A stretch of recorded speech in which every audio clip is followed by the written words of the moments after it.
Ever wonder what it costs to buy a house? Stay tuned to find out.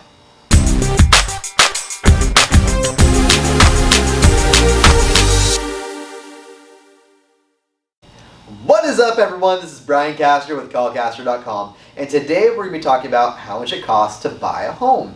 Now, please keep in mind, everyone's situation is different, okay? Your credit score, how much stuff you have, if you're selling a house, what your job is like, all of these things will play into the details of all of these numbers. So please, if you're looking for a specific number for how much it will actually cost you to buy, talk to your lender. This is just a ballpark, okay?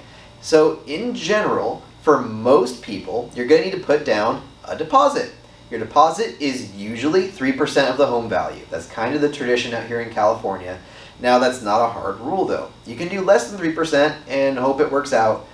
But for most sellers, they're going to expect you to put down a deposit of 3%. Now, keep in mind this deposit isn't gone. It doesn't go away. It counts towards all of the other numbers at closing.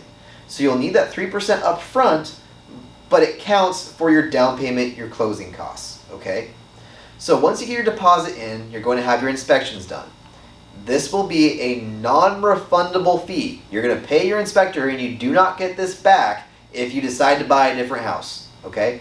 The inspections are going to cost you usually somewhere between $500 and $2,000. This is going to depend on what inspectors you hire and if you need any additional inspections. Some companies are more expensive and some inspections are more expensive. Once you get through all of the inspections, you're then going to go to closing, and this is where the bills really are due, okay? You're going to need your down payment. Now, your down payment for most people is between 3.5% and 20%. Vast majority of people pay somewhere between 3.5% and 5% for their first home, but there's going to be a lot of different programs here depending on if you're doing a jumbo loan, a first-time home buyer loan, buying a small house, a big house. There's tons and tons of variance here. You can also have certain programs that will give you down payment assistance, which can bring down that down payment from 3.5% to even lower. So this is going to vary tremendously, but for most people, it's somewhere between 3.5% and 20%.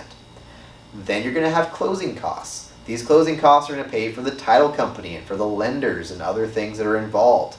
Again, this is going to vary because sometimes you can have the seller pay for your closing costs. They can get it all the way down to 0% because the seller's paying for it. If they're not paying for it and you have a really expensive title company and you have a really expensive lender, I've seen it go as high as 3%. Again, it's not a hard set rule. It could change, it could be higher.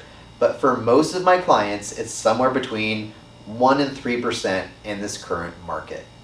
Then once you move, you've got to remember that you've got to get your utilities turned on, you've got to pay for your moving trucks, you've got to pay for storage if you needed it.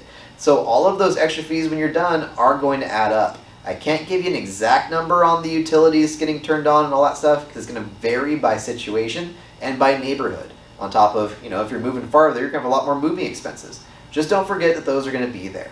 If you have any questions and you want to get a more exact quote on what it will cost for you to get into your first house, you know what to do. Call Castro, and I'll talk to you guys soon.